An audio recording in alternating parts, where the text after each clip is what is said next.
Antes de nada, bo día e o meu agradecemento sincero ao Grupo Arnela, aquí representado por Alba Nogueira, e en particular tamén a Natalia Paleo polo traballo de organización, que sabemos ben complicado, pero tamén a quen compón ese grupo, que somos coñecidas e compañeiras en moitos combates.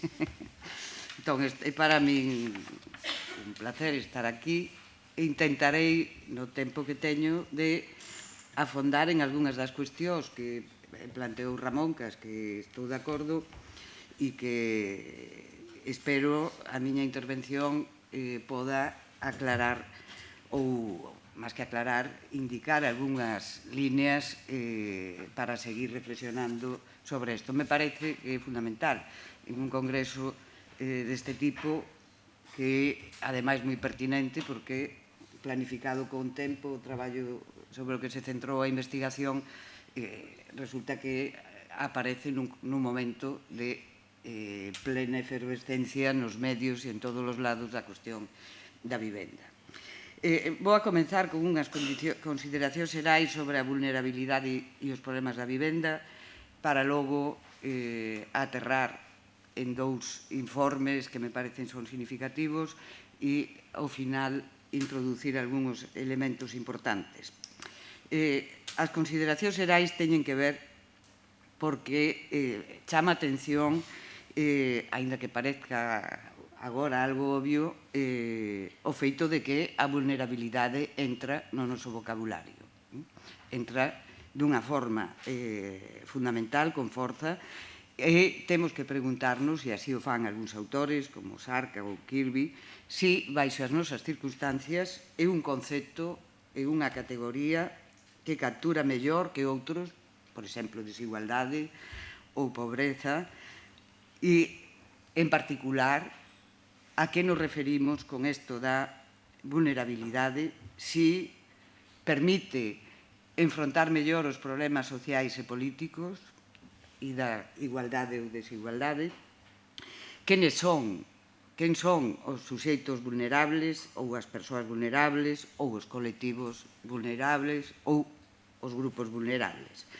E, como veremos, a cuestión fundamental é se captura algo que captura e se é algo fundamentalmente negativo ou en que situacións ou posicións. E, de definitiva, cales son os rexistros da vulnerabilidade, porque xa está no noso vocabulario cotidiá e está no noso vocabulario político e filosófico-político, veremos. En segundo lugar, como decía, o problema da vivenda e os problemas relacionados con ela están nos medios, e aí temos non solamente as cuestións de desahucios por impago, desahucios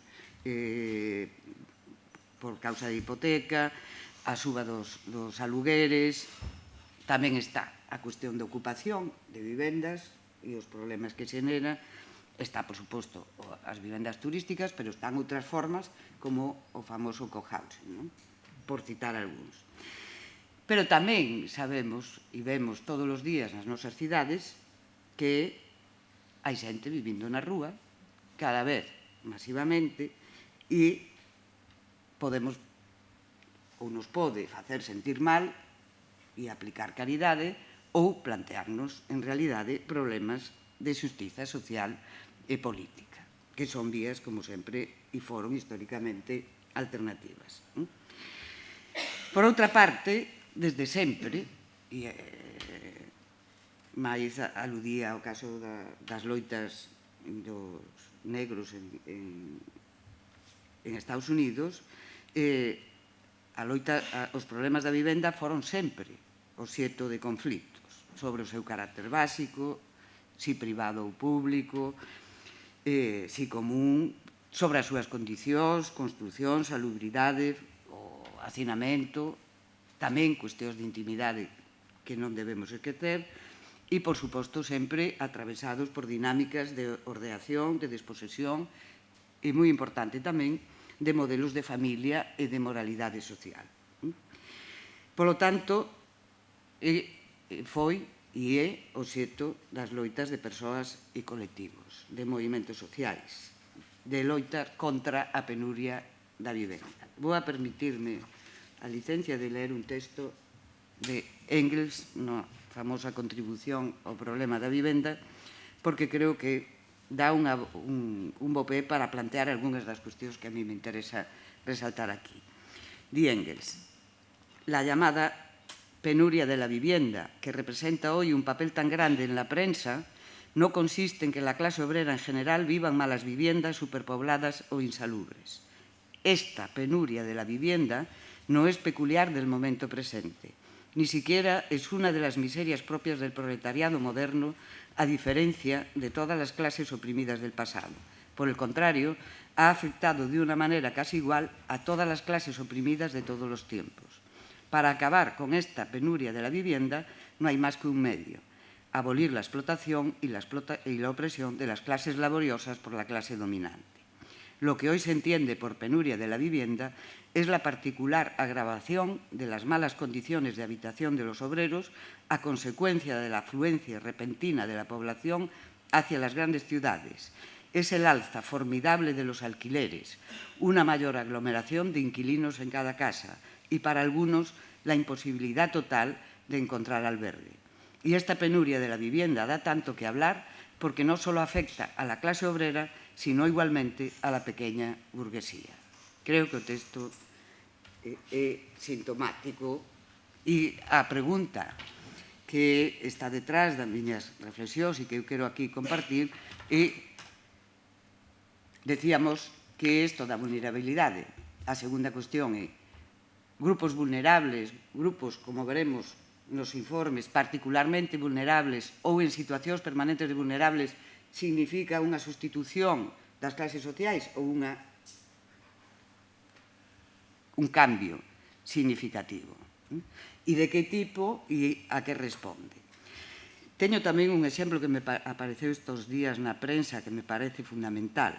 En 1907, en Bos Aires, ten lugar unha folga de inquilinos que reivindica, por suposto, unha disminución dos precios dos alugueres, denunciando tamén as malas condicións das vivendas. Neste caso, a referencia e o problema remiten ás vivendas coñecidas como conventillos, que son vivendas para, cito textualmente un autor, para los sectores populares, en especial para los recién llegados inmigrantes.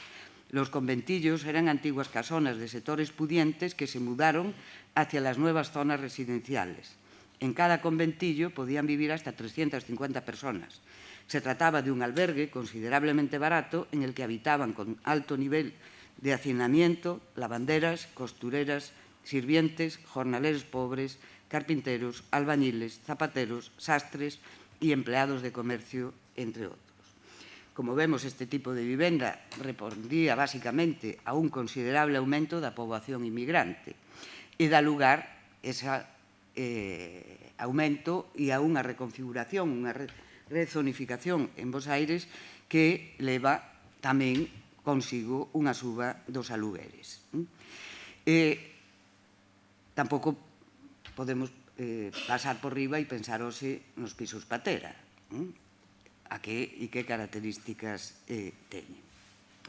Tamén me interesa suliñar con este caso que a folga de alugueres tivo unha participación importantísima e un protagonismo feminino, que é coñecida como a marcha das escobas e que tiña por obxectivo, como dicían as pancartas, barrer aos caseiros. As mulleres se enfrentan á policía para evitar os desaloxos e para reclamar mellores condicións de vida. Desde esta perspectiva, interesa ter en conta que non só a inmigración e a dimensión de clase, sino tamén a de sexo e xénero, afectan as desigualdades e as posicións e procesos socioestruturais e, por eso, e concordo aquí fundamentalmente con Ramón, hai que ver quen se moviliza, quen participa nos conflitos e cales son as súas demandas. Por suposto, feminización e racialización van a responder dun xeito claro ás dimensións socioestruturais da desigualdade social. En termos xerais, podemos decir que o problema hoxe da vivenda está afectado polo emprego precario, polas desigualdades e a exclusión social, polos cambios na sociabilidade e, como decía, nos modelos familiares e nos valores morais ou sociais que acompañan. Nas nosas circunstancias, a cuestión importante é examinar en que consiste, a que responde, como se manifesta, cales son as categorías de análise e diagnóstico da nosa penuria da vivenda. En particular, preguntármonos por que o problema da vivenda se expresa en termos de vulnerabilidade social. Como decía, se isto equivale ou non a decir que é un problema de clases sociais e que entendemos entón por clases sociais. No noso caso, en sociedades con estados xa non de benestar, diríamos de semi-benestar, nos que o dereito a vivenda está recollido na súa Constitución, que suscriben a Declaración Universal dos Dereitos ou o Pacto Internacional de Dereitos Económicos e Culturais, que efectivamente poñen sobre o tapete a cuestión xurídica e as políticas sociais que se derivan e que suscitan ese dereito a unha vivenda digna e adecuada. Non obstante, o que a mí me interesa é a penuria da vivenda, como decía, en termos de vulnerabilidade social, posto que este parecería ser, en principio, un elemento novedoso. Pero, sobre todo, e é o que aquí intento defender, é preciso esclarecer que significa a vulnerabilidade en xeral da linguaxe sobre grupos, poblacións vulnerables, situacións de vulnerabilidade, procesos de vulnerabilización.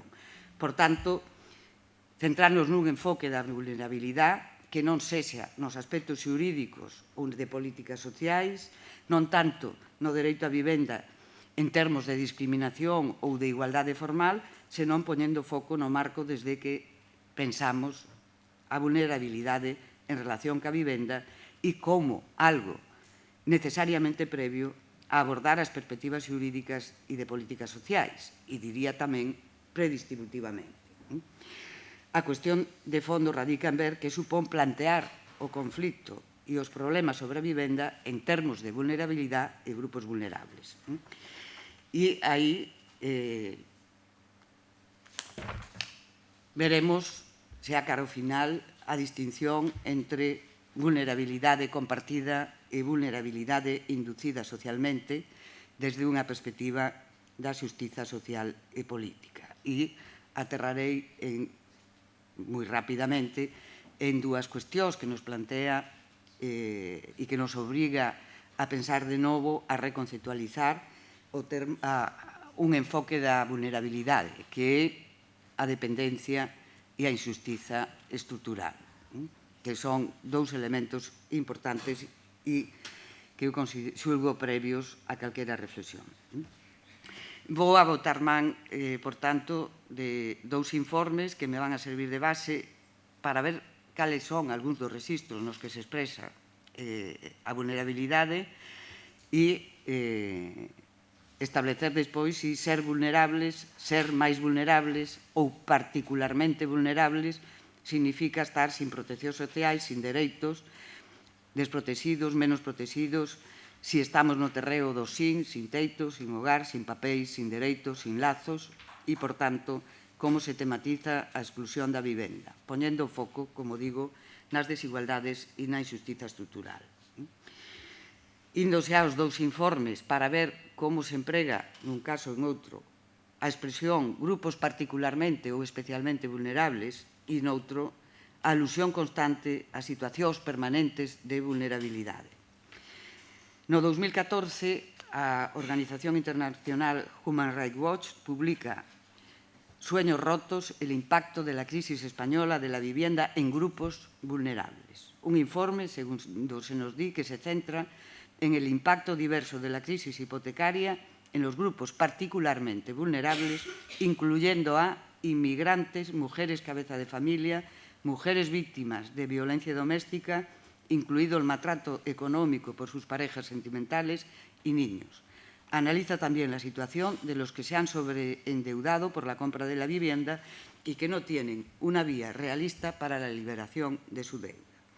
Como vemos, se refiere a grupos particularmente vulnerables y nos achega un perfil concreto.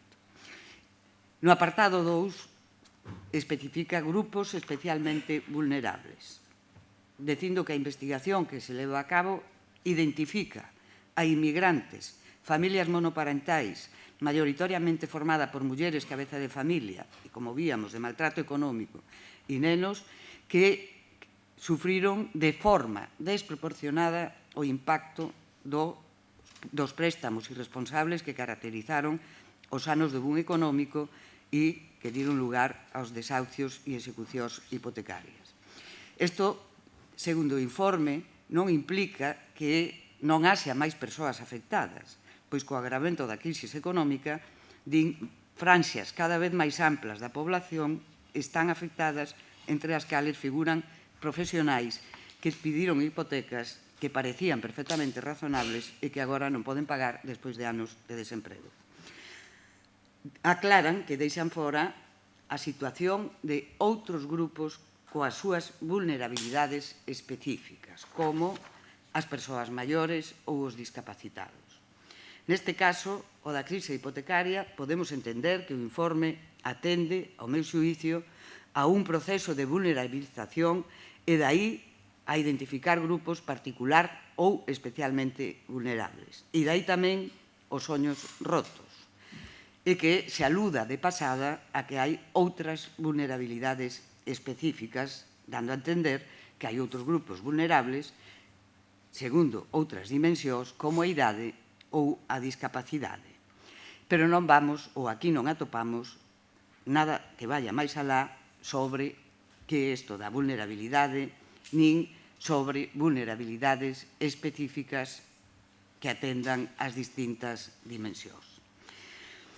Vou determe, como digo, dun modo tamén moi sumario, de un informe que é moitísimo máis completo e amplio, pero que non está exclusivamente centrado na vivenda, que é o recentemente publicado 8º informe sobre exclusión e desarrollo social en España, que elaborou a Fundación Foesa, que é Fomento de Estudios Sociais e de Socioloxía Aplicada, que, como sabedes, está vinculada con Cáritas, e que engloba a un colectivo de expertos que recollen datos, neste caso, o 8º, vai do ano 2007 ao 2018. No 7º, que fora publicado no 14, xa daban, indican agora, testimonio das transformacións da estrutura social en España, e cito textualmente, como consecuencia de un modelo de sociedade que había roto el contrato social que se mantenía como base de la estructura de bienestar.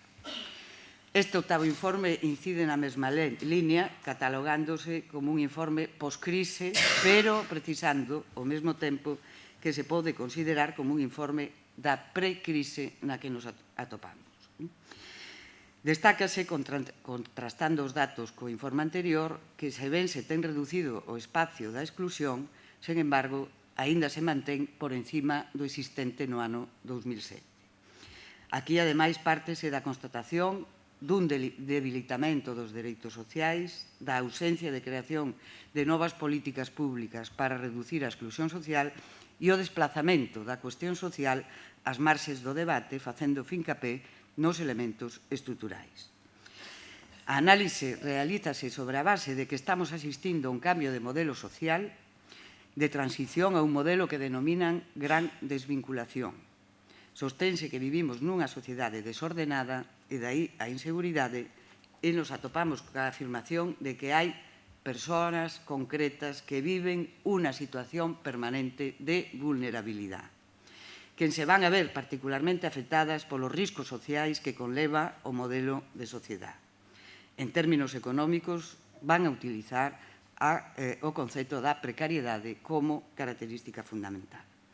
Ao mesmo tempo, consideran compatibles a análise da exclusión social e a análise da desigualdade, en tanto que afirman o estudio de los procesos de exclusión permite identificar los procesos de desigualdad social que los originan. Aquí temos un enfoque que pretende ser multidimensional non só en términos de ingresos económicos ou pobreza monetaria, sino atento aos bens materiais, sociais e relacionais. Entre esas dimensións está, tamén en este informe, a vivenda, no seu caso, a exclusión da vivenda.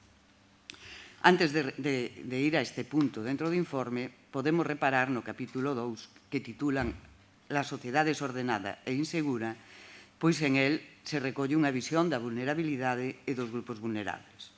Indican que se van a ocupar, y cito textualmente, de calibrar los riesgos sociales que atenazan a los grupos humanos más vulnerables y que amenazan a aquellos que se sitúan en los bordes de la exclusión. Seguiremos, pues, los pasos de las clases sociales más débiles. A perspectiva, entón, máis que, como víamos no anterior, de procesos de vulnerabilización, que tamén incluyen, e logo veremos en un sentido fundamental, responde a unha comprensión da vulnerabilidade social asociado con riscos, con ameazas, con un carácter marcadamente negativo que é o que afecta aos grupos máis vulnerables. Entendemos sempre en este informe estruturalmente vulnerables, as clases sociais, como di, máis débiles. E constatan 4 grandes males sociais que, cito de novo, nos aquejan en este inicio del siglo XXI, a saber, el crecimiento de la pobreza, de la discriminación existencial, de la violencia de género y, en definitiva, del desorden social. Este é o contexto no que abordan a vulnerabilidade. Pero tamén insiste, cando fala a propósito en este capítulo de como, que significados ten sair da crise, fai unha referencia importante a propósito da vivenda. Dice: superar la crisis no significa cambiar el escenario de desahucio por impago de hipoteca por el modelo de desahucio por no poder pagar el alquiler. Es decir, ni acceder a una casa en propiedad ni disponer de un hogar como inquilino. En los 2 últimos años, estos lanzamientos, entre comillas, el eufemismo resulta tan cruel como la realidad que hay detrás, siguen una evolución al alza. En 2018 se contabilizaron 37.285 desahucios por impago, lo que supone el mayor nivel desde que se inició la recuperación económica. Son datos do país. E un incremento del 4,5% respecto del año anterior. Salir de la crisis es poder, e outro significado, descansar en una vivienda digna. O que nos datos que aportan é que no último lustro indican máis de 300.000 familias se ven obligadas a sair do seu fogar e que a sociedade experimenta un afundimento generalizado que, si ben é diferente por barrios, por grupos de idade e por capital educativo, que, si ben afecta a unhas vidas máis que a outras, sin embargo, lles levan a afirmar que hai un rasgo que é común a todos, e é de que somos máis vulnerables como sociedade que antes da recesión. Aquí estaría esa idea de un proceso de vulnerabilización que vemos está crecente, que veremos en que consiste, por tanto, ser vulnerables e por qué se pode extender e a quenes se van a extender. A sociedade, decimos, se volve máis vulnerable, estaríamos en procesos tamén de vulnerabilización, pero logo se van a analizar se di que se van a analizar os riscos sociais, vellos e novos, e se afirma seguindo a grupos de persoas ben delimitados, a segmentos poblacionais que viven en situación de permanente vulnerabilidade. Esa plebe o pueblo llano que está en continuo riesgo de exclusión social, política, económica e cultural. E van a profundizar en 3 subpoblaciones que experimentan ou sufren certos riscos. E esos riscos son un risco existencial, se o vinculamos tamén cas referencias últimas da desigualdade que sinalaba máis, outro de recoñecimento e outro de redistribución. Un risco vital, con outras palabras, din, de liberdade e dignidade, un risco vital, outro de liberdade e dignidade e un terceiro de necesidade material. No informe se di que se deciden a fixarse nos máis vulnerables. Estamos vendo en este contexto das citas que están entendendo por segmentos máis vulnerables da población, pero van a especificar concretamente. Van a entender mulleres, xoves, maduros, con poucos estudios e inmigrantes. Son os segmentos da poboación que se atopan en situacións de maior necesidade e que padecen condicións laborais máis precarias. Si vamos ao capítulo 3 moi rapidamente, se subraya que o estudo dos procesos de exclusión social permite identificar os procesos de desigualdade que os orixinan. En particular, as diferencias de clase social, de sexo xénero, de oportunidades dos territorios, de discriminación étnica, de desventaxas das persoas con discapacidade. E propoñen un análise multidimensional da desigualdade que atenda a emprego, consumo, política, educación, vivenda, saúde, conflito social e aillamento social. E tamén se sostén que é preciso partir da evidencia de que a exclusión social en España é un fenómeno de carácter estrutural e que de forma severa afecta ao 5% das persoas e a un 6,3% dos fogares españois. Nas causas de exclusión máis frecuentes destacan a mala calidade do emprego e, de xeito importante, os problemas de mantemento da vivenda. Non vou a determe porque o tempo corre e diríamos que cando fan en este capítulo abordan a exclusión social da residencial, o perfil socioeconómico e, segundo a idade, que o sustentador principal é menor de 35 anos con precariedade laboral. Este é un colectivo que o cal leva a un 64% de inquilinos. Entre 35 e 40 anos, o que se produce máis ben un atraso dos pagos, porque accederon a vivenda, etc.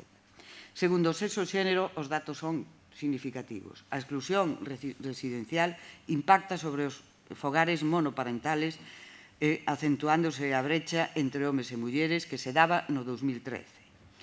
Unha brecha en donde o sustentador principal homes é o 16%, o sustentador principal mulleres o 20%. O colectivo dos fogares monoparentales é un dos de maior risco de exclusión residencial. Tamén outro colectivo no que sufren, ademais, elevadas cifras de pobreza enerxética son as mulleres de idade máis avanzada que viven soas e que son un colectivo en risco en donde aparecen problemas fundamentais de saúde mental e física relacionados ca exclusión residencial. Por último, o terceiro colectivo é o relativo ás mulleres afectadas por sinhogarismo, que entenden por eso un fenómeno afectado por causas estruturales diferentes e con dificultades añadidas en relación con el masculino. Por ejemplo, la incidencia de factores relacionados con los abusos sexuales, violencia de género o la prostitución afectan de maneira especial a este colectivo. En calqueira caso, nesta búsqueda dos perfiles, o que se subliña é a difícil integración en calquera das situacións das persoas estranxeiras. Como decía, estes dous informes, indo moi rápido, nos sitúan entre dúas formas de expresar a vulnerabilidade. En unha que se fala en términos de grupos particularmente vulnerables en un momento que son afectados e que pode ser conxuntural e que poden remitir a unha cuestión, diríamos, estrutural. E no segundo informe, en donde se hai unha dimensión estrutural que atravesa e que remite a grupos permanentes situados e posiciones permanentes en función de determinados eixos. Pero, aínda é preciso, desde a miña perspectiva, afondar un pouco máis en que é isto da vulnerabilidade, porque temos, dun lado, procesos de vulnerabilización, identificación de grupos, de poboacións, de segmentos de vulnerables e temos a dimensión estrutural e permanente que afecta hasta graus de exclusión social. Quere isto decir que a vulnerabilidade, e fixadevos que o texto que leía eran nos riscos e nas ameazas que tiñan as persoas e os grupos. Quere isto decir que cando entra a vulnerabilidade na nosa linguaxe mediática, cotidiá, política e, diría eu, filosófica, eso ten un carácter absolutamente negativo. É dicir, vulnerable é igual que é un atributo negativo e, polo tanto, ser vulnerable é algo do que temos que fuxir. Ou, pola contra, a vulnerabilidade, cando entra, e por que entra, fundamentalmente, dun xeito fulminante, a partir dos anos 70, 80 e nos 90, xa claramente, e vemos como se emprega vulnerabilidade económica, vulnerabilidade medioambiental, vulnerabilidade social, a que nos estamos referindo. E aquí entra a dimensión filosófica, que supón un enfoque de vulnerabilidade. Porque tamén no discurso filosófico e nas concepcións teóricas se introduce como novedoso. E cal é a novedade que introduce? Porque na historia da filosofía a vulnerabilidade non aparece tematizada así. Aparece outras cousas, pero non aparece tematizada como tal. Que é isto da vulnerabilidade? A que nos leva a pensar?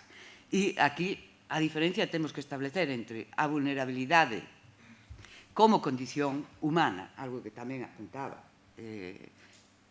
ao final Ramón, como condición humana, como condición existencial, que se define por ser vulnerabilidade compartida. E aquí temos autoras fundamentais e autores que non me podo referir. Está, por un lado, Marta Nussbaum, que considera que ese é o problema fundamental. Está dúas autoras que introducen claramente a cuestión da vulnerabilidade, que son Adriana Cabarero e Judith Butler. E o fan desde a idea de cuestionar a ontoloxía social neoliberal, mesmo de unha sección do liberalismo, e podríamos decir tamén dese igualitarismo da sorte que cifra todo en que? En un individuo invulnerable, na búsqueda e na ilusión de que podemos ser invulnerables, completos, que o que ten de malo a vulnerabilidade e que se asocia con dependencia. E aquí é moi interesante, e tampouco podemos entrar, por iso creo que un dos elementos a reconfigurar que nos exixe a vulnerabilidade é o de dependencia. E aquí volver sobre aquel texto que ten Nancy Fraser sobre a genealoxía da dependencia para ver como, despois da Segunda Guerra Mundial, dependencia se asocia a aquel que se beneficia da axuda social. E entón, aquí temos un espectro de conceptos problemáticos que temos que volver a pensar e que, eu entendo, a vulnerabilidade compartida sitúa en primeiro plano. Que é isto da dependencia? Como a pensamos? Como a pensamos desde unha ontoloxía social da interdependencia? Como a pensamos desde, diríamos, a condición igual, e aí estaría a idea de igualdade máis básica, que somos seres interdependentes, que non somos invulnerables. Como di Adriana Cabarero, a invulnerabilidade se construe artificialmente. E iso que quere decir? A donde nos leva? Pois a pensar, realmente podemos falar de que somos ou coñecemos persoas e colectivos invulnerables? Esa primeira dimensión entroncaría con ese reforzamento da idea predistributiva. Para falar do tema da vivenda, que sería unha cuestión non só de ben material, físico e de construcción. Aí, cando falaba desto, para facer unha brincadeira, me acordaba de los tres cerditos, a fábula de los tres cerditos. Que é unha casa segura? Entón, é que va a venir el lobo. Pois sí, Entón, adaptando a fábula cales son os riscos no caso da vivenda. A vulnerabilidade, desde a perspectiva que nos aportan Cabrero e Batres, sobre todo Batres, nos primeiros textos está moi centrada e podemos leela nunha das líneas que sí ten certo recorrido no pensamento filosófico-político, que é o da violencia. Porque, claro, ser vulnerable que o vulnus é estar exposto ao daño, á ferida, a que... Entón, parece que é unha característica fundamentalmente negativa. O que estas autoras rescatan é precisamente a figura do infante e a escena natal como indefenso, como inseguro, como o que require dunhas mans que o cuiden, que o nutran, que o amparen e que non o abandonen. Esa imaxe ten que alterar ou cambiar e ten que sustentar estruturas de xustiza que afronten as desigualdades inducidas social e políticamente. Entón, nestas dúas autoras hai unha fonte que non podo determe para entender que a vulnerabilidade é relacional, como é a dependencia, como é que todos somos vulnerables e que esa é unha condición permanente da nosa natureza, diríamos, ou da nosa mellor condición humana. E sobre eso é sobre o que hai que plantearse, como a vivenda é un elemento central. E aquí, tamén de pasada, me gustaría insistir en algo fundamental. Falamos de vivenda, falamos da vivenda como construción, como ben material e físico, pero hai unha dimensión vital da vivenda que se soe expresar a través, e aquí a linguaxe non me podo deter, pero se vos fixades é sustituíble moitas veces, que vivenda, casa, fogar, familia.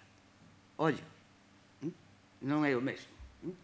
E hai unha tradición teórica feminista moi forte que pon en cuestión a idea de fogar.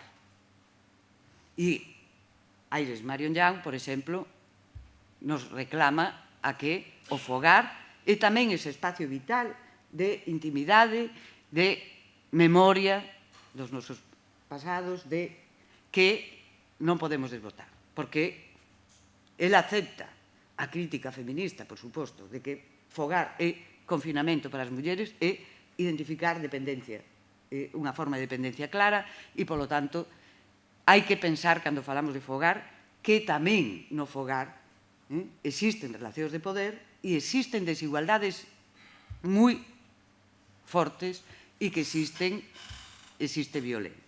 E que eso normalmente está máis ben invisibilizado. Por lo tanto, aí temos unha línea existencial que podemos retrotraer ao habitar e construir como elementos centrais, existenciais, e pensamos en Heidegger e todos os que van na súa línea. Ben, no caso de Batres, habría que distinguir o que entende por vulnerabilidade e logo vai a matizar como precariedade, pero basicamente a outra idea importante que me interesa é que cando, e como se desprende dos informes, cando falamos de vulnerabilidade social, estamos falando sobre a base de que existe esa vulnerabilidade xeral ou non, a vulnerabilidade compartida, ou estamos falando xa directamente de aquela vulnerabilidade que é inducida social e políticamente. E esos son os grupos estruturais que están posicionados ou en situacións permanentes de vulnerabilidade e que non responden xa só a un criterio económico. Non pode ser, como sería en épocas anteriores, traducible, se é que algunha vez pudo ser só traducible en términos económicos, a unha clase social definida económicamente. E aí entran os outros elementos que se van destacando e que poden ver como, cando se fala de grupos máis vulnerables, se condensan nunha figura, que en este caso sería muller inmigrante menor de 35 anos e con fillos. E que non podemos desbotar a vulnerabilidade compartida, sino situar sobre a vulnerabilidade compartida, sobre a interdependencia, ese nivel predistributivo que logo podamos abordar en términos de grupos estruturais. Non vou entrar no... Vou acabar con outra reflexión moi básica. Cando falamos de grupos e de vulnerabilidade, a cuestión que xurde, e tamén con dereitos, pero desde a outra línea que se pensa a vulnerabilidade tradicionalmente é dende a xustiza social e política. E aquí temos que interpretar ou pensar que significa protexer o vulnerable. Que sentido ten, se tamén ten connotacións de vulnerabilidade negativa ou como podemos articular esta cuestión. Aquí hai un texto que é o de Robert Godwin, que é do ano 1985, que se titula así, Protexer o vulnerable, e en donde se apunta algunhas cuestións fundamentais, que as obrigas e as responsabilidades que temos como individuos que teñen as institucións sociais e que ten o Estado frente a unha idea que el presenta de vulnerabilidade como equivalente á dependencia, pero non como un sentido negativo, sino como algo permanente nas nosas, e como un concepto relacional, isto é moi importante, e permanente nas nosas sociedades. Daí derivaría unha forma de entender a xustiza social distributiva, pero que esa xustiza social distributiva vai a ser cuestionada xa dende teóricas como Iris Marion Young, que cuestionan o paradigma distributivo e vai a introducir elementos que amplían o espectro, diríamos, das opresións, a explotación, a exclusión, a marginación, etc., os 5 grandes eixos, pero que nos últimos anos, antes de morrer, e no texto póstumo que se recolle sobre a responsabilidade, introduce o exemplo, non teño tempo aquí a determe el, de Sandy, comeza a súa reflexión sobre estrutura social e sobre grupos estruturalmente posicionados, co caso de Sandy, que é unha muller relativamente nova, con 2 fillos, que viven en un piso de aluguer, en unha casa que é un edificio que compra unha gran empresa para facer un condominio, e que, por suposto, a oferta de volver a alugar aí non dá, porque traballa de caixeira nun supermercado. E entón empeza a buscar en donde vivir, en donde poder alugar. E vai mostrando como hai unha serie de normas, de leixes, que xeneran unha injustiza social e que non son, e isto me parece importante, froito de unha mala persoa ou de unhas malas accións determinadas, sino de un conxunto de limitacións que son os límites da estrutura social que xeneran injustiza social e que teñen que ver tamén con actores e con accións. Entón, aquí, algo que apuntaba tamén Ramón, temos unha cuestión de estrutura e acción, que é un bello tema, e como eso afecta a estas cuestións. Solamente para rematar, porque isto é complicado, pero creo que quen este interesado no tema da vivenda, este exemplo dela é fundamental, porque o pon como exemplo precisamente do que é unha injustiza estrutural. E cando falamos de injustiza estrutural estamos falando de posicións e de situacións de vulnerabilidade, non da vulnerabilidade compartida, que é o previo e que ten que articularse. Di Young: el peso, no caso este, non recae exclusivamente en que se transgredan leyes, se hagan mal as cosas, sino que estaríamos ante un proceso que produce unha injusticia estructural porque en él las opciones de algunos son injustamente obstaculizadas y sufren la amenaza de privaciones, mientras que otros obtienen beneficios significativos. Por tanto, la injusticia estructural existe cuando los procesos sociales sitúan a grandes grupos de personas bajo la amenaza sistemática del abuso o de la privación de los medios necesarios para desarrollar y ejercitar sus capacidades, al mismo tiempo que estos procesos capacitan a otros para abusar o tener un amplio espectro de oportunidades para desarrollar y ejercitar capacidades a su alcance. La injusticia estructural es un tipo de agravio moral distinto de la acción agravante de un agente individual o de las políticas represivas de un Estado. La injusticia estructural ocurre como consecuencia de muchos individuos e instituciones que actúan para perseguir sus metas e intereses particulares, casi siempre dentro de los límites de normas y leyes aceptadas. quedo aquí porque, senón, agota paciencia.